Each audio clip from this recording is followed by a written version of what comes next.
Hank Schrader was the kind of man who filled every room he entered. At the Albuquerque DEA field office, agents looked to him for guidance, for confidence, for the swagger that came with 15 years of putting criminals behind bars. He wore his badge like armor and spoke about his cases with the pride of a hunter who never missed his shot. When colleagues asked about the blue meth flooding New Mexico, Hank would lean back in his chair and grin. "We'll get him," he'd say, tapping his desk for emphasis. "This Heisenberg guy thinks he's smart, but he's just another cook who got lucky. They all slip up eventually." The case consumed him. Evidence boards covered his office walls, connecting distributors and territories with red string. Every bust brought him closer. Every interrogation revealed another piece of the puzzle. Hank lived for this. The chase, the investigation, the moment when everything clicked and he could slap handcuffs on the man who thought he was untouchable. But when he came home, Hank was different. He cracked open a beer, kissed his wife Marie, and became the devoted family man who never missed a backyard barbecue. Walter White's house was his second home. His brother-in-law stood at the grill every Sunday, flipping burgers with nervous precision, while Hank told stories about drug busts and near misses. Walt listened quietly, occasionally asking questions in that timid teacher voice that made Hank want to tell him to speak up, be a man for once. Hank never suspected him. How could he? Walter White was a high school chemistry teacher who could barely meet anyone's eyes. He lived in a modest house, drove a beaten-down Pontiac Aztec, and let his wife walk all over him. The man taught teenagers about molecules for $43,000 a year. Heisenberg was a ghost, a kingpin, a criminal mastermind who built an empire. And Walter White, he was just family. For 2 years, Heisenberg built his empire while Hank Schrader sat across from Walter White at family dinners, completely blind to the truth.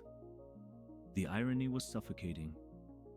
Every Sunday, Hank would arrive at the White residence with Marie, carrying a six-pack of his home-brewed beer and stories about the latest developments in the Heisenberg case. Walter would stand at the grill with tongs in hand, his face carefully neutral as Hank described crime scenes and distribution networks that Walter himself had orchestrated. Skyler would bring out potato salad. Walt Jr. would laugh at his uncle's jokes. And through it all, the kingpin of the Southwest methamphetamine trade flipped burgers and nodded along, pretending to be fascinated by his brother-in-law's hunt for himself. Hank loved those conversations.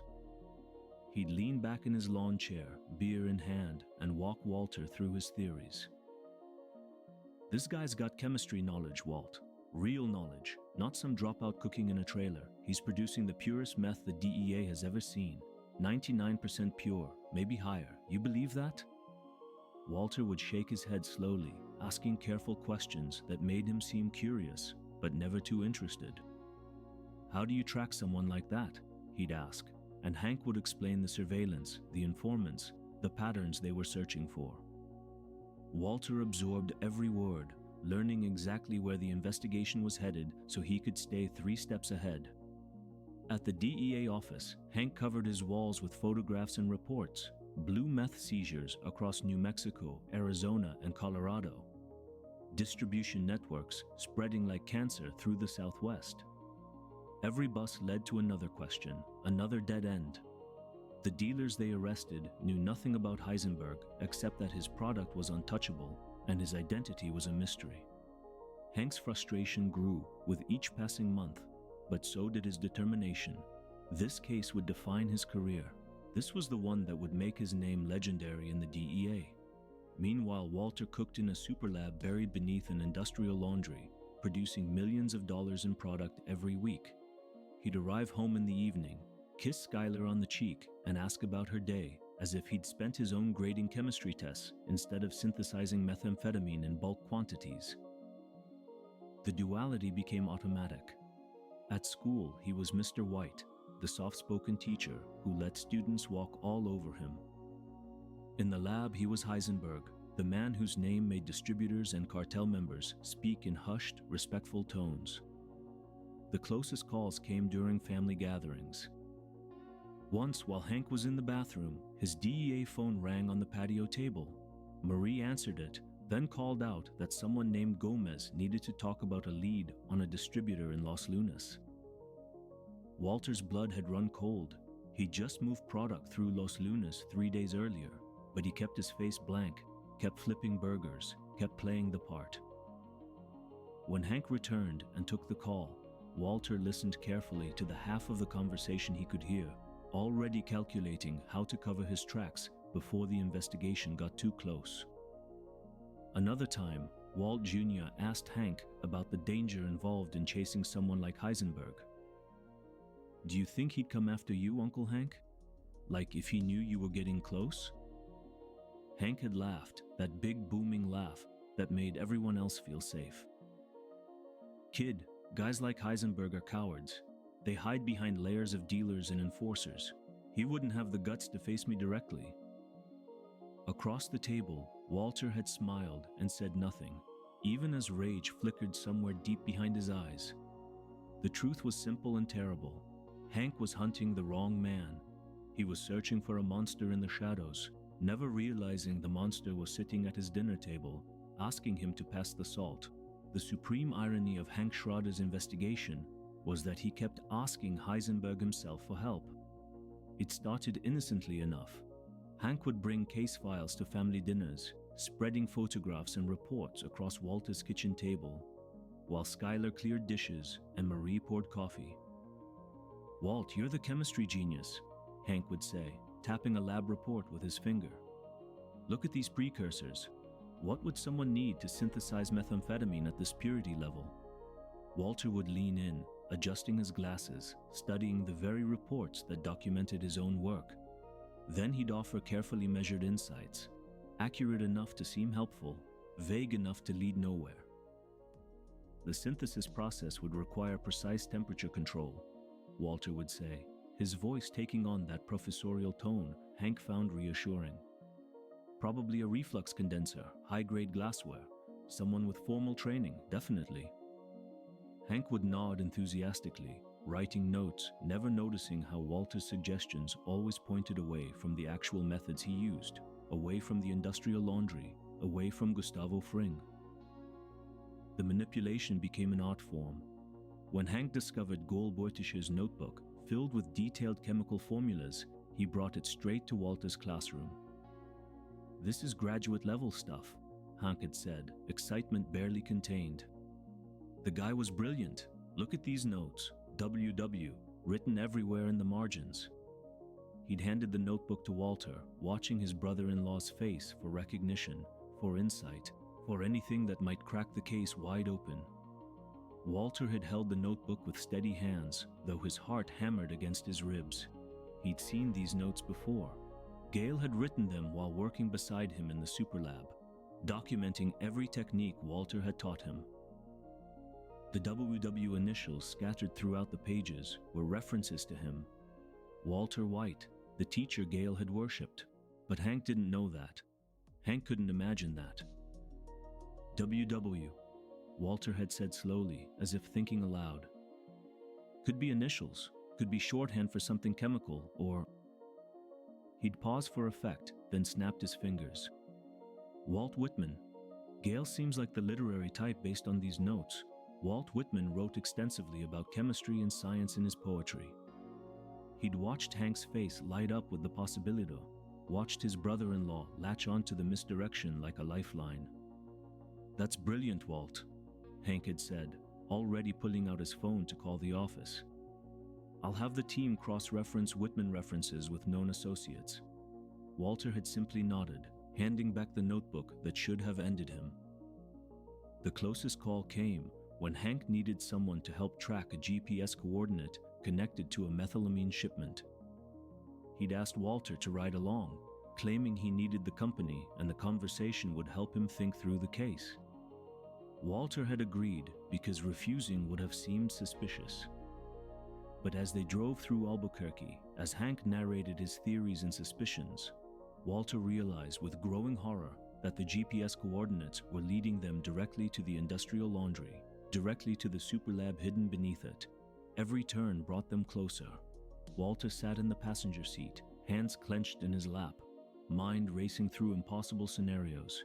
He couldn't let Hank reach that location, couldn't let him see the building, recognize it, start asking questions that would unravel everything. But how could he stop it without revealing why he needed it stopped? When they were 3 blocks away, Walter made a decision that would haunt him. He grabbed the steering wheel and yanked it hard to the left, sending the car careening into oncoming traffic. The impact was devastating. Metal crunched, glass shattered, airbags exploded. Hank screamed his name, and in the chaos and confusion that followed, as EMTs loaded them into ambulances and police cordoned off the accident scene, the investigation was forgotten. Later in the hospital, Hank had apologized to Walter, actually apologized as if the crash was somehow his fault for dragging his sick brother-in-law along on DEA business. Walter had accepted the apology with appropriate grace, never mentioning that he'd caused the accident deliberately, that he'd risked both their lives to protect his secret. That was the pattern. Hank would get close, and Walter would redirect. Hank would find evidence, and Walter would explain it away.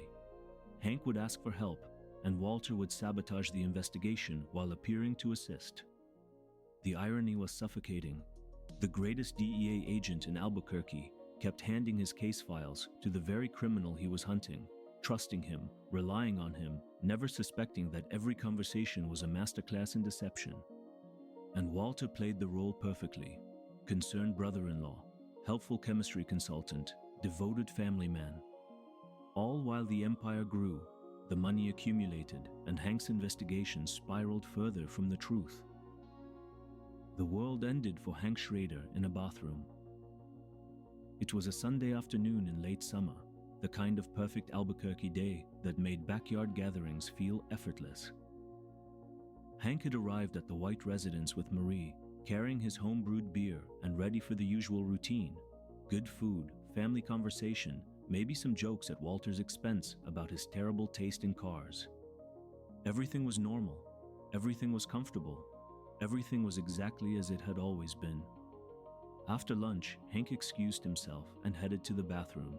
He was washing his hands when he noticed a book on the back of the toilet. Leaves of Grass by Walt Whitman. He picked it up idly, the way people do when they're looking for something to read in a bathroom, not really thinking about it. The book fell open to a page near the front, and that's when he saw the handwriting. The inscription was written in neat, careful letters. To my other favorite WW, it's an honor working with you. Fondly, GB. GB Gail Boetiker. Hank's hands went numb. The book trembled as he stared at the words, his mind struggling to process what he was seeing. He knew that handwriting. He'd spent months studying Gail Boetiker's lab notebook, memorizing every loop and curve, analyzing every margin note. This was the same handwriting. There was no question, no possibility of mistake, and the initials. WWW. His other favorite WW, Walt Whitman, was one WW. But who was the other? The answer crashed into him like a physical blow, stealing the air from his lungs. Walter White, his brother-in-law, the timid chemistry teacher who graded papers for $43,000 a year. The man currently flipping burgers in the backyard, laughing at Marie's stories about her job at the hospital. Walter White was Heisenberg. The realization didn't come gradually. It arrived all at once, complete and devastating. Every piece of evidence he'd collected over 2 years suddenly rearranged itself in his mind, forming a picture so clear he couldn't understand how he'd been blind to it for so long. The chemistry knowledge, the unexplained absences, the expensive cancer treatments Walter somehow afforded on a teacher's salary. The way Walter always seemed to know just enough to redirect the investigation without seeming suspicious. Hank's breathing became shallow and rapid. His vision tunneled. The bathroom walls seemed to close in around him as panic flooded his system. He'd sat across from Heisenberg at hundreds of family dinners. He'd asked the kingpin of the Southwest meth trade to pass the potato salad. He'd trusted him, confided in him, asked him for help hunting himself. The book slipped from his fingers and clattered to the floor. Outside, he could hear laughter. Walter's voice drifted through the window, saying something about the grill temperature being perfect. Marie was asking about dessert. Walt Jr. was talking about a video game. Normal sounds, family sounds. sounds that now felt like they belonged to a completely different universe. Hank gripped the edge of the sink, staring at his reflection in the mirror. His face had gone pale, sweat beading on his forehead. For 15 years, he'd been a DEA agent. He'd built his entire identity around hunting criminals, bringing them to justice, protecting his community. And the whole time, the biggest criminal in New Mexico had been married to his wife's sister, had been eating dinner at his table, had been laughing at his jokes while running an empire that poisoned thousands of people. He picked up the book with shaking hands and stared at the inscription again, needing to be absolutely certain. But there was no doubt, no alternative explanation, no escape from the truth. Walter White was Heisenberg, and Hank's entire world had just collapsed. Hank left the White residence without saying goodbye. He'd stumbled out of the bathroom, pale and shaking, mumbling something to Marie about feeling sick, about needing to go home immediately. She looked at him with concern, touching his forehead to check for fever, but he'd pulled away and headed for the car. Walter had called after him from the backyard, asking if everything was okay, and Hank had barely been able to respond. He just waved vaguely and kept walking, desperate to escape before the mask slipped completely. The drive home was a blur. He didn't remember making turns or stopping at lights. His hands gripped the steering wheel so tightly his knuckles went white, and his breath came in short, sharp gasps that made his chest ache. Halfway home, he had to pull over because the panic was overwhelming. He sat in a parking lot with his head against the steering wheel, trying to convince himself he was wrong, that there had to be another explanation, that his brother-in-law couldn't possibly be the criminal he'd been hunting for 2 years. But the evidence wouldn't stop flooding his mind. Every conversation, every family dinner, every time Walter had offered help with the investigation, it all made sense now in the most horrible way possible. The expensive cancer treatments, the second cell phone, the long absences Walter explained away as teaching or treatment, the car accident that had conveniently stopped them from reaching the laundry facility. Even the way Walter looked at him sometimes, with an expression Hank had interpreted as nervousness, but now recognized as calculation. When he finally made it home, Hank went straight to his garage. This was where he'd been keeping his personal files on the Heisenberg case, the evidence he couldn't let go of, even after officially stepping back from the investigation. He spread everything across his workbench. Photographs, reports, witness statements, chemical analysis documents. Then he started connecting the dots with Walter White at the center instead of as an innocent bystander. The picture that emerged was devastating in its clarity. Gail Boetiker's lab notebook filled with references to WW, not Walt Whitman like Walter had suggested, but Walter White himself. The high-purity blue meth that required chemistry expertise beyond what any street cook possessed. The timeline that showed Heisenberg's operation expanding right when Walter had been diagnosed with cancer and desperately needed money. The connection to Gustavo Fring, whose restaurant Walter had visited. Even the nursing home explosion that killed Hector Salamanca. Hank remembered Walter had been unreachable that day, supposedly at a doctor's appointment. Marie found him hours later, still in the garage, surrounded by evidence. "Hank, what's going on? You've been out here all night. Are you okay?" He'd looked at her, this woman he'd built a life with, and realized he couldn't tell her the truth. Not yet, not until he figured out what to do. Because telling Marie meant admitting that her sister was married to a monster, that her nephew had been living with a criminal, that every family gathering for the past 2 years had been a lie. "I'm fine," he'd said, though nothing would ever be fine again. Just working through something. The next day, Hank drove to an electronics store and bought a GPS tracker, the same model the DEA used for surveillance. He drove to the White residence while Walter was at school and placed it on the underside of the car. His hands shook as he attached the device, partly from fear of being caught and partly from the surreal horror of surveilling his own brother-in-law like a criminal suspect. Because that's what Walter was now. Not family, a suspect, a target, the enemy.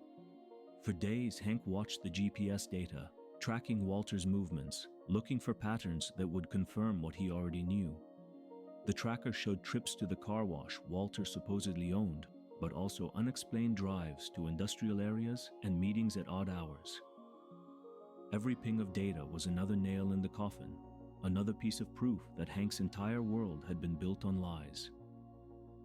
Then one day, the tracker went offline, just stopped transmitting, and Hank knew immediately what that meant. Walter had found it, which meant Walter knew that Hank knew, and everything was about to come crashing down.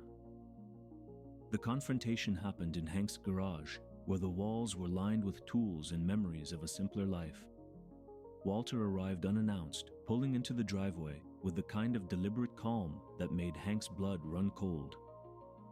He'd been expecting this moment since the GPS tracker went offline, but nothing could have prepared him for actually facing the man who destroyed everything.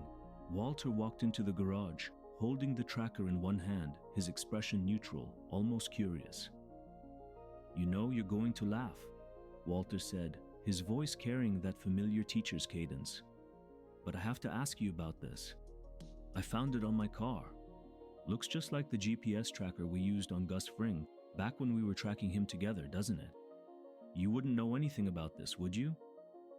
The casual tone, the pretense of confusion, it was all performance, and they both knew it. Hank's hands clenched into fists at his sides. Every muscle in his body was screaming at him to attack, to hurt this man who'd been lying to his face for years. But he was still a cop, still trained to maintain control even when everything inside him was chaos. "It was you," Hank said, his voice shaking with barely contained rage. "All along it was you. You son of a... You drove into traffic to keep me from that laundry. That call about Marie being in the hospital, that wasn't Pinkman. You had my partner lead us away. You killed 10 witnesses to save your sorry self. You bombed a nursing home." He stepped forward, closing the distance between them, years of betrayal and fury coalescing into a single moment. His fist connected with Walter's face, sending his brother-in-law stumbling backward. It felt good, that impact, like releasing pressure that had been building since he'd read Gale's inscription. But it wasn't enough. Nothing would ever be enough to balance the scales. "Heisenberg." Hank spat the name like poison. "I swear to God, I will put you under the jail." Walter wiped blood from his lip, his expression shifting from the timid teacher to something colder, more calculating. "Just take a breath, okay? Listen to yourself. These wild accusations, they could destroy our family." He paused, letting the words sink in, weaponizing the family connection that Hank had once treasured. "And for what? For what?" Hank's voice cracked. "You're asking me for what? You're a monster." "My cancer is back," Walter said quietly, and the statement landed like a bomb. Not an apology, not a confession, a chess move. "I want to beat this thing, I do. I'm back on chemo and fighting like hell. But the truth is, in 6 months, you won't have someone to prosecute." The manipulation was breathtaking in its coldness. Walter continued, his voice steady, almost reasonable. "Even if somehow you convince anyone that I was capable of doing these things, and you and I both know that's a long shot, I would never see the inside of a jail cell. I'm a dying man who runs a car wash. My right hand to God, that's all I am. What's the point?" Hank stared at him, recognizing the threat hidden beneath the words. Walter wasn't begging for mercy. He was explaining why prosecution was pointless, why Hank had already lost. The realization cut deeper than any physical blow. "Skylar," Walter said, changing tactics, "bring the kids here, and then we'll talk." "That's not going to happen," Hank shot back. Walter's eyes hardened. The mask dropped completely. "I don't know who you are. I don't even know who I'm talking to." The words hung in the air between them, a challenge, a denial, a final severing of whatever family bond had once existed. "If that's true," Walter said softly, dangerously, "if you don't know who I am, then maybe your best course would be to tread lightly." It wasn't a suggestion, it was a threat. And as Walter turned and walked away, leaving Hank standing alone in his garage, both men understood that everything had changed forever. The family was destroyed. The hunt was personal. and only one of them would survive what came next. The desert swallowed everything: sound, hope, and finally, Hank Schrader himself. It happened in a place called Tohajili, where the earth stretched endlessly in shades of rust and gold, where civilization felt like a distant memory. Hank had finally done it. After months of investigation, after sleepless nights reconstructing Walter's entire operation, after convincing his partner, Stephen Gomez, to help him build a case without official DEA support, he'd captured Heisenberg. Walter White knelt in handcuffs beside his own buried money, defeated at last. The monster who destroyed Hank's family was finally going to face justice. But Hank should have known better. He should have remembered that desperate men don't surrender quietly, and Walter White was the most desperate man alive. The vehicles appeared on the horizon like dark omens, 3 trucks kicking up dust clouds as they approached. Hank's stomach dropped.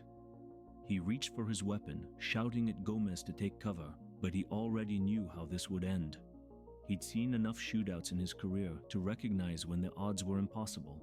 They were 2 agents with service weapons facing what looked like a small army. The gunfire started immediately. Bullets tore through the air, pinging off vehicles, shattering windows. Gomez went down first, struck multiple times before he could find adequate cover. Hank watched his partner fall and felt something inside him break. This wasn't how it was supposed to happen. They were supposed to bring Walter in, expose the truth, restore some sense of justice to a world that had been turned upside down. Instead, they were being executed in the middle of nowhere by criminals Walter had called for backup. Hank fought back as long as he could, firing until his weapon clicked empty. Then he sat behind the SUV, bleeding from a leg wound, listening to the approaching footsteps. This was it. The end he'd somehow always known was coming. DEA agents died in the line of duty all the time. He'd attended enough funerals to know that, but he'd never imagined it would be like this. Taken down protecting the world from his own brother-in-law. Walter was screaming now, begging the man in charge to stop. Jack Welker, leader of a gang Walter had hired months ago, stood over Hank with cold eyes. Walter offered everything, $80 million buried in the desert, his entire fortune, his life's work. Just spare Hank. Please. Family means something. Please. Hank looked at his brother-in-law, this man he once respected, once cared for, once considered family. The desperation on Walter's face might have been genuine, but it changed nothing.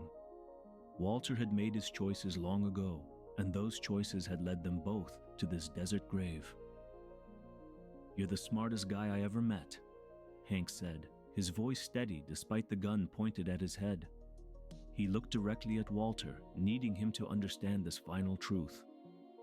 "And you're too stupid to see. He made up his mind 10 minutes ago." The words hung in the desert air for one brief moment. Then the gunshot echoed across the emptiness. Walter collapsed to his knees, screaming Hank's name, but Hank Schrader was already gone. The tough DEA agent who'd spent his career hunting criminals, the devoted husband who brewed beer in his garage, the brother-in-law who'd never suspected the monster sitting at his dinner table. All of it ended in a shallow grave in the New Mexico desert, another casualty in Heisenberg's empire. Marie would never know where her husband was buried. The DEA would search for months, finding nothing. Skylar and the kids would carry the weight of knowing that Walter's actions had ended Hank's life, and Walter himself would survive just long enough to understand that his brother-in-law had been right all along. Hank had made up his mind, not about allowing the end, but about something more important. He'd decided that some truths matter more than survival. That integrity means something even when facing certain doom. That becoming a monster to stay alive isn't victory, it's surrender. Walter White never knew his brother-in-law was hunting him until it was too late, and by the time he understood what he'd lost, there was nothing left but desert sand and blood, and the ghost of the man who died trying to stop him